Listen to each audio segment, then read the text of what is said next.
Assalamualaikum warahmatullahi wabarakatuh. Hai siswa SMK yang hebat, bagaimana kabar kalian? Jumpa lagi dengan saya Cikgu Ika, guru dari SMK Negeri 2 Kota Kediri. Kali ini kita akan kembali belajar tentang APBN.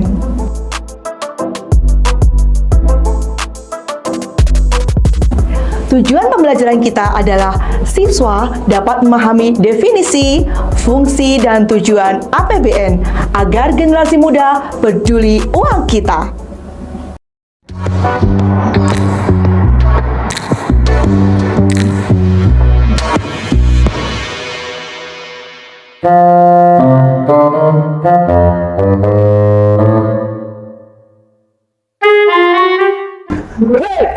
Ngapain lu? Apaan sih? Kalian ganggu aja, aku udah ngapain?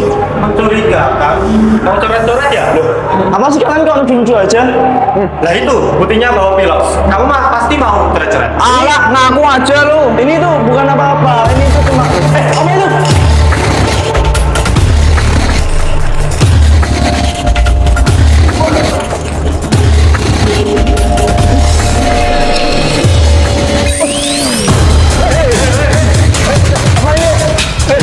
apa itu? Apa ini? Ayo kita bawa ke BK saja. Ayo, kamu nggak urusan lo. Diam kamu. Ayo.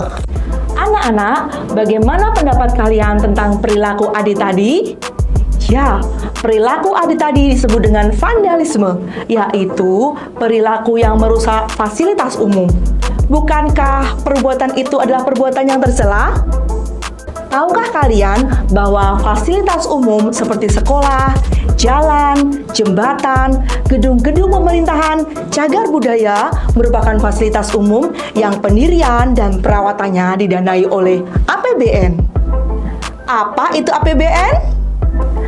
APBN singkatan dari Anggaran Pendapatan dan Belanja Negara. Berdasarkan pasal 23 ayat 1 UUD 1945, APBN merupakan wujud dari pengelolaan keuangan negara, ditetapkan setiap tahun berdasarkan undang-undang dan dilaksanakan secara terbuka dan bertanggung jawab untuk sebesar-besarnya kemakmuran masyarakat.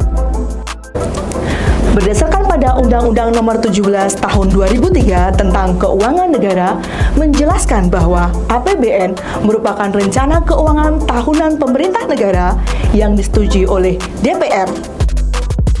APBN terdiri atas anggaran pendapatan, anggaran belanja, dan anggaran pembiayaan. APBN memiliki masa 1 tahun terhitung mulai tanggal 1 Januari sampai dengan 31 Desember. APBN ditetapkan tiap tahun dengan undang-undang. APBN memiliki fungsi anggaran, perencanaan, alokasi, distribusi, stabilisasi, dan regulasi. APBN memiliki 6 fungsi yang akan dikaji dan dijalankan oleh Kemenkeu. Fungsi yang pertama adalah fungsi anggaran. Anggaran negara adalah pokok pelaksanaan pendapatan dan belanja di setiap tahunnya. Fungsi yang kedua, fungsi perencanaan, yaitu untuk mengalokasikan sumber daya sesuai yang direncanakan. Yang ketiga, fungsi alokasi yang bertujuan membagi proporsionalitas anggaran dalam alokasi pembangunan dan pemerataan. Yang keempat adalah fungsi distribusi yang bertujuan untuk penyaluran dana kepada masyarakat sesuai alokasi yang dianggarkan. Kelima adalah fungsi stabilisasi yang bertujuan untuk menstabilkan ekonomi seperti kenaikan pajak saat harga barang dan jasa naik. Dan yang terakhir adalah fungsi regulasi di mana APBN digunakan untuk mendorong kebutuhan ekonomi negara dan kebutuhan jangka panjang untuk kemakmuran rakyat. Selanjutnya, tujuan APBN adalah 1. Memberikan arahan bagi pemerintah dalam melaksanakan fungsi APBN. 2. Sebagai sumber data akurat dalam mengevaluasi kinerja pemerintah dalam upaya kesejahteraan rakyat. 3. Sebagai bentuk pertanggungjawaban pemerintah dalam penggunaan pendapatan yang berasal dari masyarakat yang dipungut melalui pajak. Nah, Dik, baik. Jadi ini hasil karya aku sama teman-teman. Gimana? Wah, keren juga ya kamu, Dik. Yoi. Banget. Iya nih, nggak sia-sia kemarin sekolah udah kasih kesempatan kamu buat menghias dinding sekolah. Ya aku senang juga sih, soalnya sekolah mau kasih kesempatan aku buat menghias dinding di sekolah. Jadi aku bisa menyalurkan bakat dan kreativitasku di sini. Nah, kalau gini kan kamu bisa berkreativitas tanpa merusak fasilitas sekolah. Iya, betul juga ya. Ada Bu Ika tuh. Halo, Bu. Halo Bu. Assalamualaikum. Waalaikumsalam. Gambaran siapa ini? Gambaran saya dong Bu. Keren ya? Ya dong Bu, pastinya. Oh iya, ngomong-ngomong terima kasih ya Bu telah memperbolehkan kami untuk berkreativitas di sini. Sama-sama. Ini kan juga uang sekolah yang merupakan alokasi dana dari APBN juga. Loh, ini uang APBN juga loh, Bu. Tahukah kalian bahwasanya alokasi dana APBN untuk dana pendidikan tuh paling tinggi loh di antara alokasi lainnya sebesar 20% atau sekitar 608,3 triliun. Nah, maka dari itu kita harus menjaga fasilitas pendidikan dan menjaganya sebaik-baiknya. Bukan begitu, Bu Ika? Betul sekali Bayu.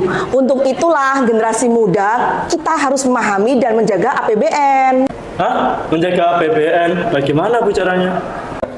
Jangan mencoret fasilitas publik, dinding sekolah, dan meja sekolah. Itu merusak pemandangan. Nah, iya, matikan kipas jika sudah tidak digunakan lagi di kelas.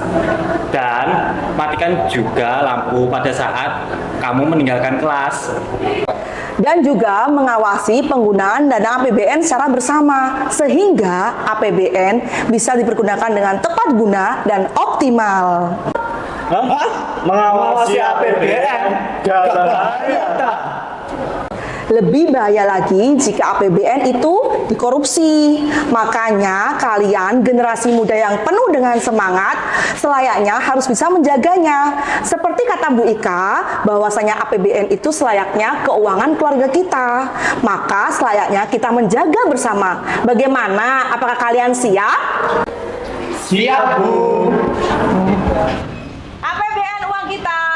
Kita wajib tahu, kita wajib jaga. Generasi muda peduli uang kita.